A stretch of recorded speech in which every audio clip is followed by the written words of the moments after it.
I think that residential is great and it solves a great purpose, but the real money is in commercial. Multi-tenant or single tenant better for a beginner investor? I'm going to walk through each pros and cons as a direct investor myself of industrial assets, and you might be surprised which one is better for beginners. Ron from Ronald Rohde Law. I'm a commercial real estate attorney based in Dallas, Texas.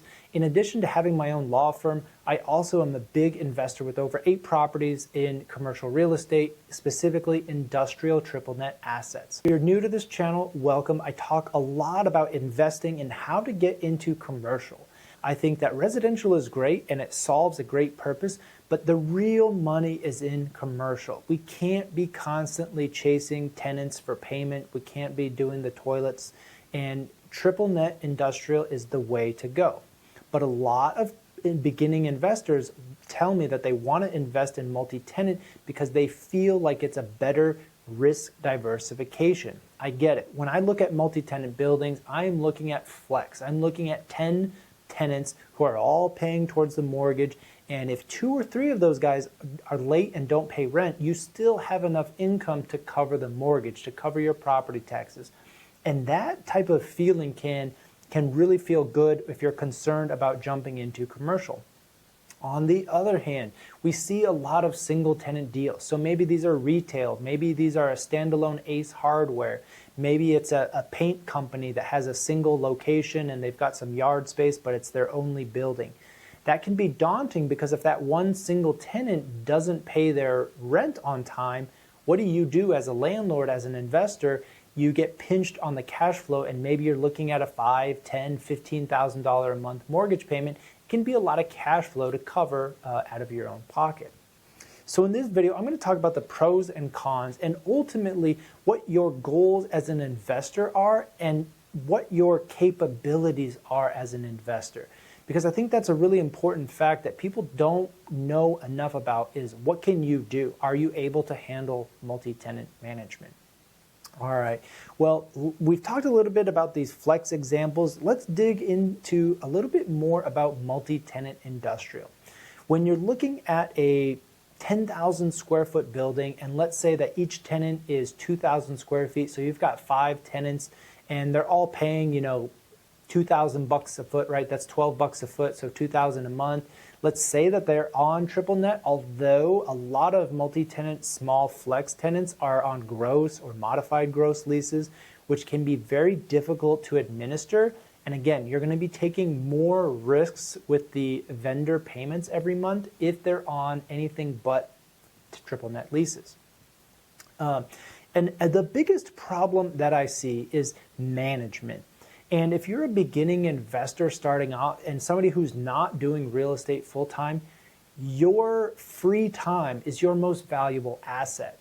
And I say that because a lot of people are coming from successful businesses. Maybe they have a high-powered W-2 job. Maybe their spouse has a lot of income.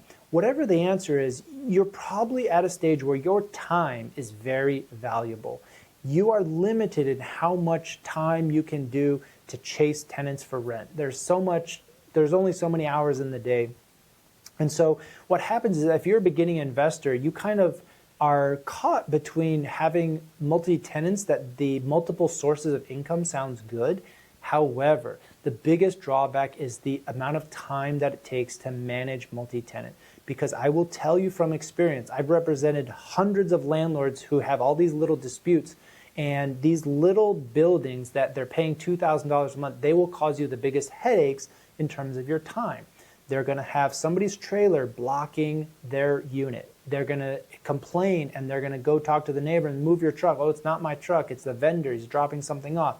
Oh, it's not my truck. It's a customer's. Let me get his keys.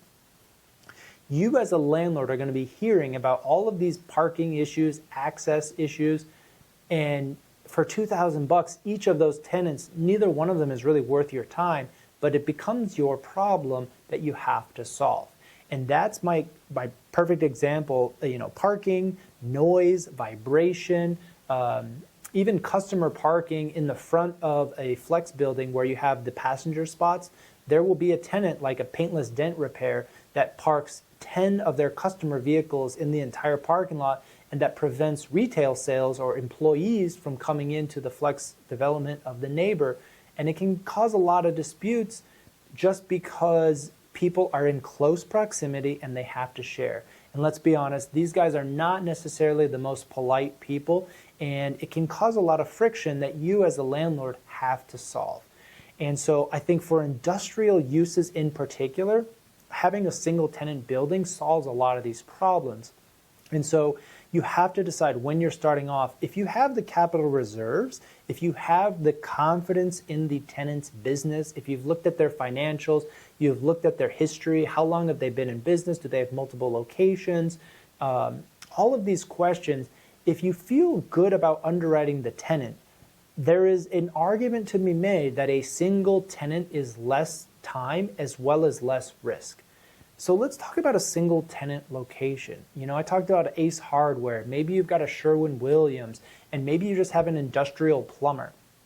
When we have a single tenant building, these can range from a 2,500 square foot building on a 1 acre lot to, 10 acres and a 50,000 square foot building. Both of those can be single tenant. The main differentiator is that your income is coming from one source every month. And while it does seem risky that you have to put all your eggs in one basket, I do think that if you've done your homework and if you underwrite the tenant, it is better to have a high degree of confidence with one tenant that they'll at least be able to perform for the next 6, 12 months. And it is imperative that if you're a new investor, you bank those payments. I'm talking about excess cash flow, extra payments. You cannot spend it. You can't put it in the building. You have to just bank that cash. And that's a key element that people don't really consider is, do you think you're going to buy this building and then promptly the next month the tenant's not going to pay? I don't think that that is likely to happen if you do your homework. And so because of that, that mitigates the negatives of a single tenant building. Yes, it's possible. Yes, it may happen in the future. But if it doesn't happen in the first 6 months, how many mortgage payments can you bank in those first 6 months? Hopefully it's 3, 4. You should be able to bank a decent amount of cash, not even including property taxes. So my point is, if you do your homework, I would rather have one building that I feel very strongly about the tenant's ability to perform, and then you bank the money.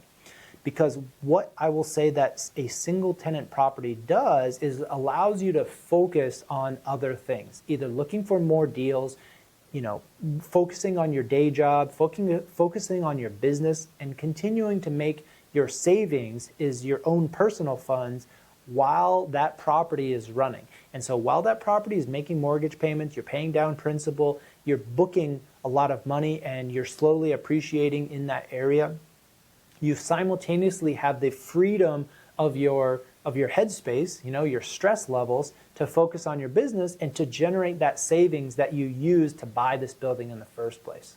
So if it's not clear by now, I think that single tenant is a viable path for beginner investors.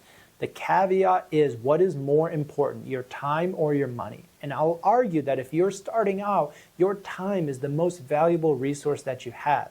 And if you're in a high-powered W-2 or if you're making good money, you got to buy a building and be able to buy it and forget it. You want to just see those ACH rent payments come in, the mortgage goes out, and you do not need to worry about this building until something catastrophic happens, or we get further down the road, closer to a lease renewal or an amendment, that sort of thing.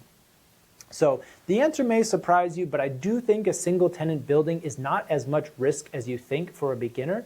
And especially if you get to the level that I'm at with 8 buildings, I really don't even worry about a single tenant vacating because I'm generating enough cash flow to cover any single property's mortgage. The collective mortgage payment might be $100,000 and $150,000, but each individual property can get supported as long as all of my single tenants don't stop paying simultaneously. Hopefully there's a low risk of that. But that's the point of the message. Yes, 8 tenants sounds good in the beginning, but it's better to build a portfolio of 8 separate single tenant buildings, especially if you're going to be an industrial, because otherwise the management will eat you alive. So I hope that was helpful. Smash that like button if you're still watching, and we'll see you next time.